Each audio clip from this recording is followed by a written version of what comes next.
Hello again, friends and loyal Wolfpack members. Chaos Wolf here, and welcome back to the Elite Dangerous 2.2.03 beta server. And today we're going to be having a look at the changes to the plasma accelerators. Now, we're going to be having a look at the changes, not just the plasma accelerators themselves, but the recipes to them. Now, what's happening to the plasma accelerators? Well, according to the patch notes for this beta, they're getting buffed quite substantially. First of all, their reload time is being reduced from 8 seconds to 6.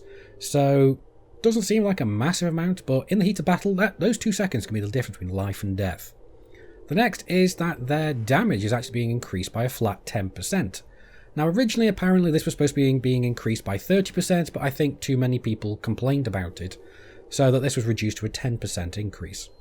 Now, the next change is a game-changing kind of change, and it's making me rethink the way I deal with shields on my ships.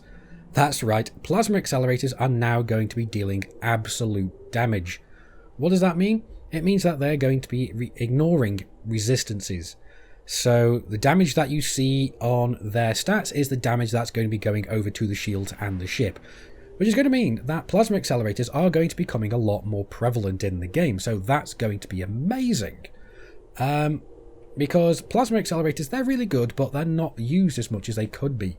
Now, what I want to see is what we can go and do with them. So what we're going to be doing is going and having a quick look at just how we could go and modify these. So let's go and see just what we can do with these plasma accelerators. Now, we can go and make them efficient weapons, first of all. Now, this is going to be reducing the thermal load on them quite drastically. The damage per second is also going to be mainly increased, potentially reduced, but it's a 1 in 10 chance. Rate of fire will be reduced, but that's not a massive issue.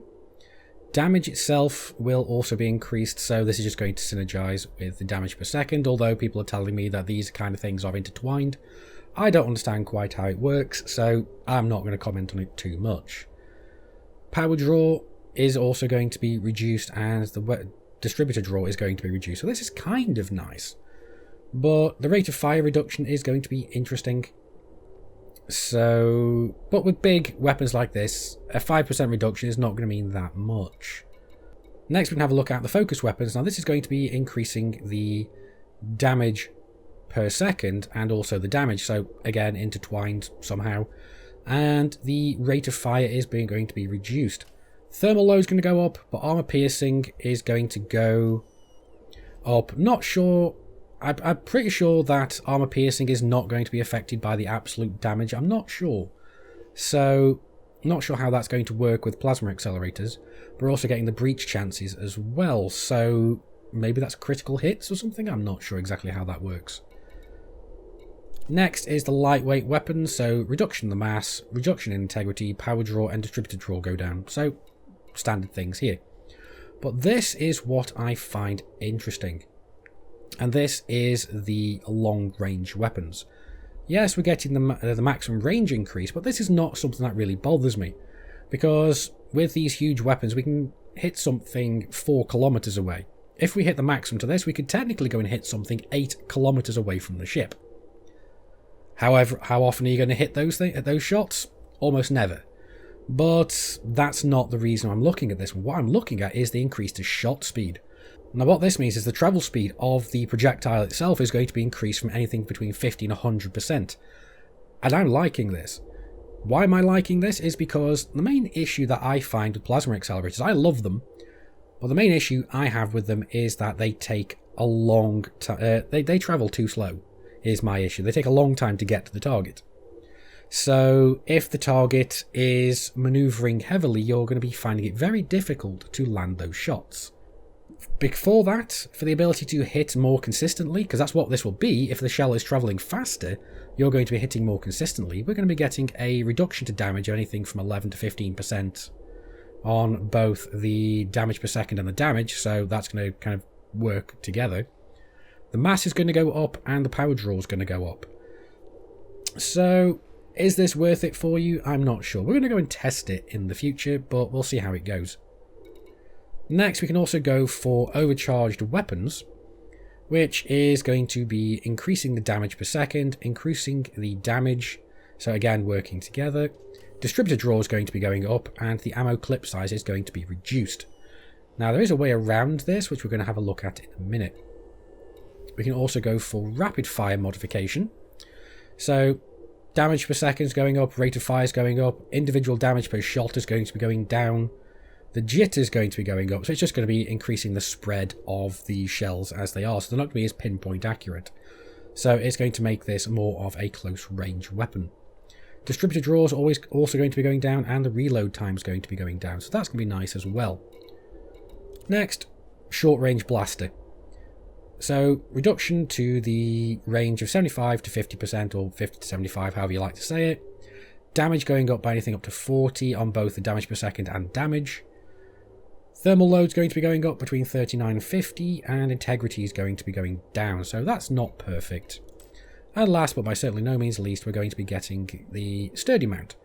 Now this is kind of interesting. Admittedly, the mass is going to be going up hugely, but the integrity is going to be going up, which is nice. Armor piercing is going to be going up. Again, not sure how well this is going to play into the absolute damage of plasma accelerators now. But this is what I'm looking at more, is the thermal load, so you're not going to be overheating as much. Not a big thing, but I still do think that long-range modifications for this type of weapon are going to be really, really nice. But anyway, let's go and at least roll on one of these, because I'm not bothered about the actual result itself. What I wanted to show you is this. Plasma slug. And this is something that plasma weapons are now getting the ability to use. And what this means is that instead of actually having an ammo capacity, they're going to be drawing their ammo straight from your fuel tank. Yes, that's right. That means that you're going to be using fuel instead of ammo. So that these things are effectively going to be having almost infinite ammo, and you're never going to be spending money on ammo for plasma weapons again. If you're low on ammo, that's fine. Just go and fuel scoop. So that is going to be somewhat broken. So that is awesome. Now this is going to be less of a useful thing on smaller ships that don't have as big fuel tank. The Corvette, the Anaconda, all the other larger ships, anything like Pythons and so on, they're going to be fine. Because what you can also do is, because of all the massive amounts of internal modules, you can actually go and fit extra fuel tanks to go and increase the amount that you can be firing these weapons before you have to go and fuel scoop again. So that's a really nice addition to this. There's also target lock breaker, which is basically going to break target lock on successful strikes. So it's going to work against missiles and torpedoes, I suspect. Thermal conduit, same as usual. Increases the damage based on how hot we are. That's fine. Dispersal field. This is going to basically confuse all gimbal and turret hardpoints on the target. So firing this against player ships, potentially against NPC ships, will be basically working like you have chaff. So however that works against NPCs, and that's going to be working quite handily against other players as long as they're not using fixed. Now the dazzle shell, that's going to be interesting, especially with the changes that are apparently coming with the changes to the sensors. It's going to be changing the sensor acuity, so it's going to be changing how well weapons track your ship. Now, we are going to be testing that a little bit later, potentially with dazzle shells, but we'll see how well that works. But it just says experimental shells that temporarily reduce a target sensors. Doesn't necessarily say that you have to hit the hull. So potentially that's going to work when hitting shields as well, because some of these specifically have to hit the hull. Doesn't say anything there either, so phasing sequence. Okay, yeah, so this one is going to be having a minor damage reduction, but it's going to be able to bleed through shields, so that's going to be nice as well. So these are all the modifications that you can get for your plasma accelerators, so that's going to be nice, and I really am looking forward to testing out these plasma slugs. But we're not going to be doing this one just yet. What we are going to be doing is we are going to be going and testing out the damage of these plasma accelerators versus shields.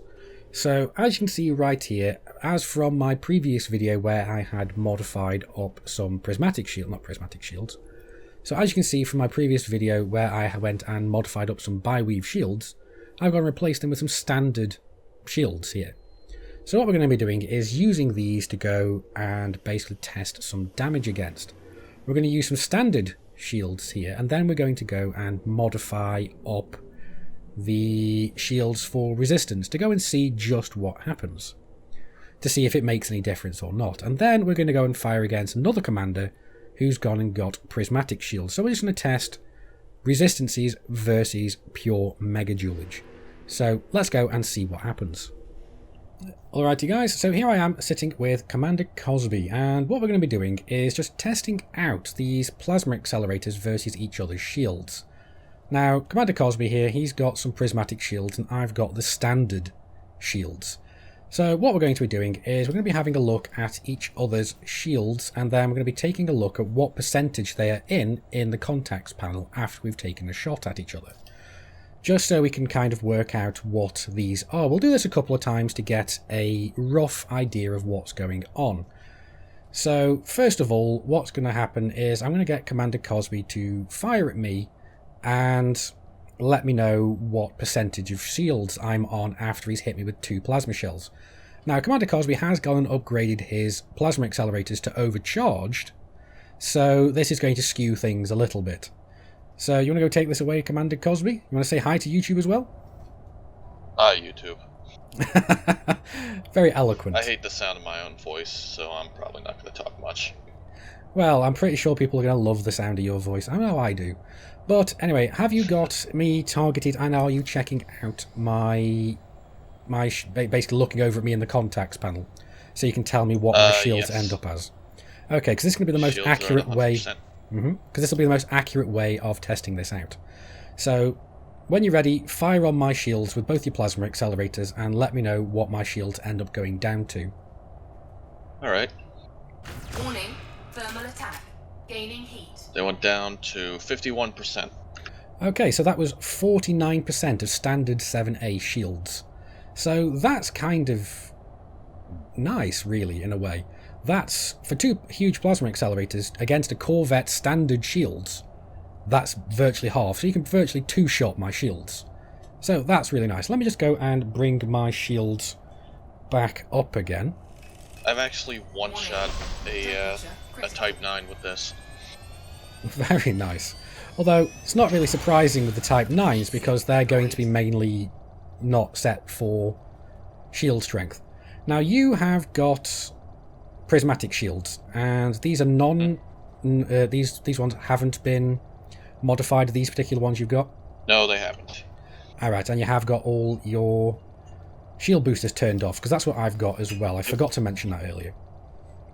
So, awesome sauce. So what I'm going to do is we are going to fire at him as well. So I'm not going to look. Let's just go.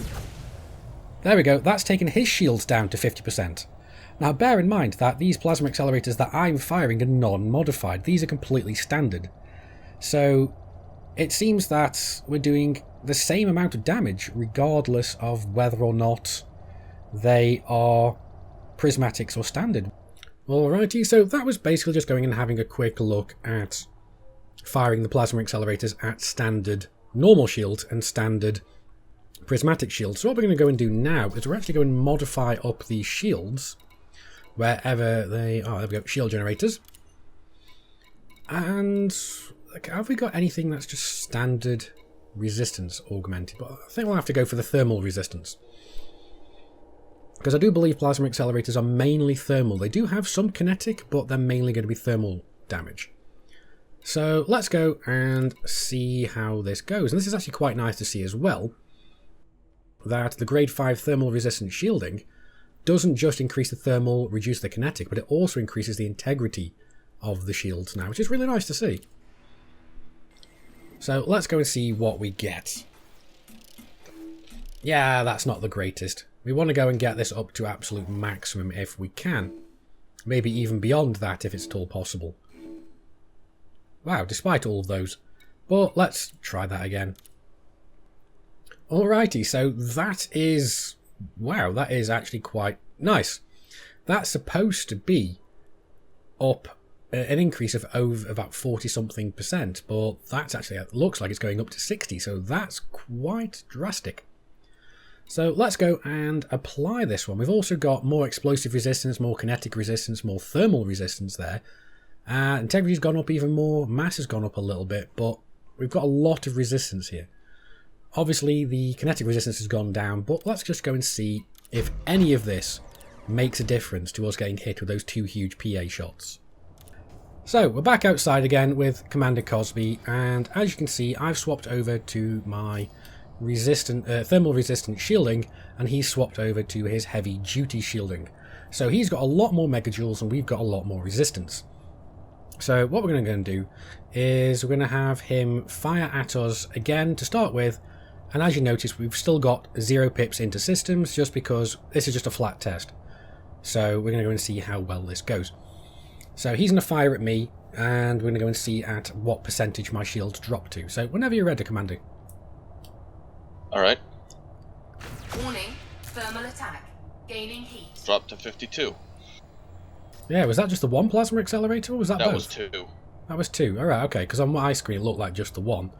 But alright, okay. So we dropped to 52, so basically there's very little change there. It reduced the damage by 1%. But that's well within the RNG rolls of the actual damage roll, the actual dice damage rolls. So it just goes to show that resistances don't seem to do much. But what I'm going to do is I'm going to have a look over at your shields, currently at 100%. I'm going to fire at you now. And that takes it down to 80%. So you only dropped by 20% now. So it does go to show that pure megajoulage is way better than resistances against plasma weapons now. The only balancing factor here is that resistances are virtually really good against everything else apart from plasma weapons. So that's really kind of interesting. So we're going to have to go and rethink how we go and deal with shielding now, I think. Right, now one last parting shot before we go. Commander Cosby has now gone and turned on all his shield boosters as well, because let's not forget this was all done without shield boosters. And he's now at 61% shields, and with all those shield boosters we're going to fire again. And that knocks it down from 61% to 48%. So that is 13% of shields down from what it was 20 beforehand. So yeah, it does go to show that pure megajoulage is just better against plasma accelerators now. But anyway, that's going to be enough for the testing and for this video. So like the video if you've liked it, dislike it if you didn't. Neither of those good enough for you? That's what the comments are for. And don't forget guys, you can subscribe to the channel for more content just like this, or check out any of the videos showing up now. But I've been Commander Chaos War from Sci-Fi Gaming. And I've been Commander Cosby 714. Thank you very much for watching, we'll see you soon, keep flying and stay shiny.